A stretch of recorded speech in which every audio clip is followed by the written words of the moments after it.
모멘텀 세고 이슈 강한 쪽이 어그로를 다 땡겨가는 시장이 아닐까 싶습니다. 오늘은 제가 또 한한령 관련 말씀을 좀 드리겠는데, 이제는 더 이상 기대감이 아니고 이미 서서히 열리고 있기 때문에 그렇습니다. 자, 미중 관세 전쟁은 지금도 계속 되네요. 답답한데, 지난밤 미증시 비청된 것도 관세 때문 아니겠습니까? 백악관 홈페이지에 올라온 대중 관세 수준을 보니까 145%가 아니고 245% 나왔기 때문인데, 뭐 설명도 없고 이제 뭐 근거도 없습니다. 이제 마음대로 막 올리고 있는데 기업의 실제적인 타격이 오고 있어요. 오늘 소식이 있었는데 중국이 미국으로부터 대두를 많이 수입하지 않습니까? 한 15조 원 가까이 되는 규모인데 그걸 브라질산으로 대체하고 있다. 왜냐하면 양쪽 모두 관세를 100% 이상 올리다 보니까 답이 없지 않습니까? 그죠? 그러다 보니까 이 규모 자체를 놓고 보면 미국이 수출하는 대두의 절반 가까운 양이기 때문에 아마 미국 내에서 농민들도 원성이 있을 수 있습니다. 원유도 마찬가지로 역시 미국산 대신에 캐나다산으로 늘리면서 3월 수입량이 역대 최대였다. 뭐 그런 얘기도 있고요. 자, 엔비디아는 중국 수출 금지라는 조치 때문에 이 실질적인 피해를 중단금이든 이걸 1분기 실적에 계산한다 그러고 있고, 자동차 업체들 약 2개월 동안은 괜찮죠. 이미 올려놓은 게 있으니까, 갖다 놓은 게 있으니까 재고를 보유하고 있으면 괜찮은데 6월부터는 6월 전후에서는 가격 올려야 됩니다. 그러면 소비자에게 전가하지 않을 수가 없는 거죠. 기업의 피해도 피해가 있겠지만은 소비자는 무슨 죄가 있습니까?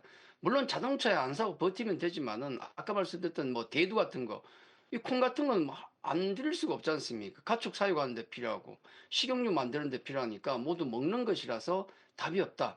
자, 이렇게 기업과 소비자 모두에게 실질적인 피해가 오고 있는 상황인데도 지금 미국과 중국, 그러니까 트럼프와 시진핑 같은 경우는 양보의 기미가 없습니다. 우리 백악관 강경한 입장에서 보셨지 않습니까? 최근 시진핑 주석의 행보에서 보셨지 않습니까?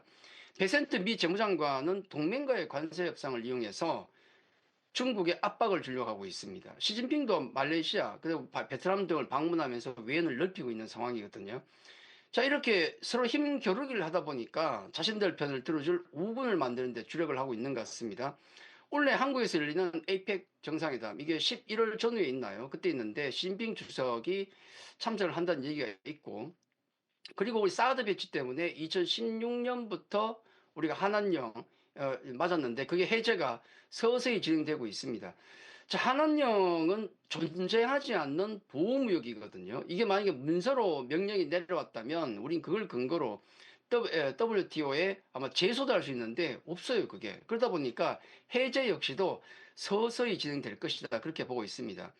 최근에 작년인가요? 마동석 배우 같은 어떤 한국인인데 국적이 미국인 아니면 다른 나라인 그런 분들의 활동만 좀 됐었고, 얼마 전 또 케이팝 공연 같은 경우도 케이팝 가수 참석을 했는데 국적이 한국이 아닌 겁니다. 근데 이제 드디어 1호가 나왔거든요. 12월 12일입니다.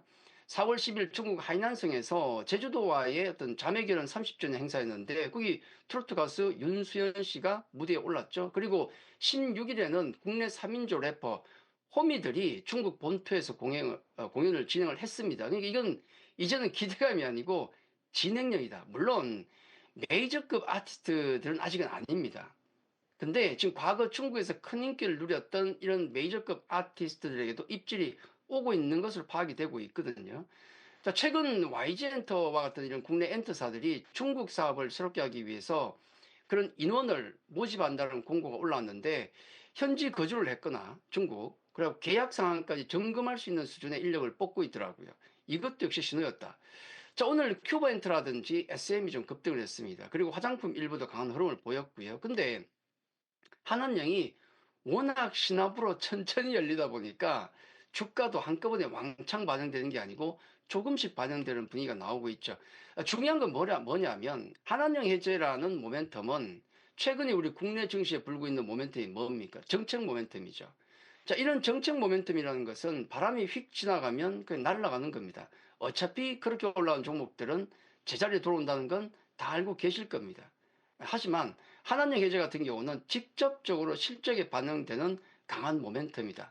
왜냐하면 그냥 우리 상상만 해보면 알고 있죠. 우리가 중국에서 그동안 뭐 엔터라든지 다른 쪽 벌어왔던 것은 화장품도 일부 벌었지만은 앨범만 일부 판매가 됐지 않습니까? 근데 가장 중요한 건 지금 모멘텀은 스트리밍도 있겠지만은 역시 콘서트가 가장 큰 거죠. 만약에 여러분 가만히 상상을 해보십시오. 단적으로 국내 아티스트들이 14억 인구의 중국 땅을 콘서트를 돈다. 이게 과연 몇 년이 걸릴까요? 이건 그냥 뭐 예전 저기 뭐 동남아 공연 이런 수준이 아닙니다. 지난번에 우리 보셨죠? 중국의 화장품이 우리나라 화장품이 깔리는데 몇 년이 걸렸나요?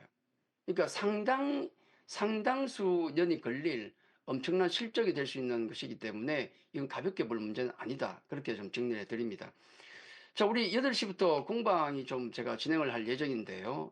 이번에 미국과 중국의 관세 전쟁 당분간 지속될 것 같습니다. 그래서 그 관세 전쟁을 통해서 우리가 어부지리를 얻을 수 있는 섹터와 종목이 있지 않겠습니까?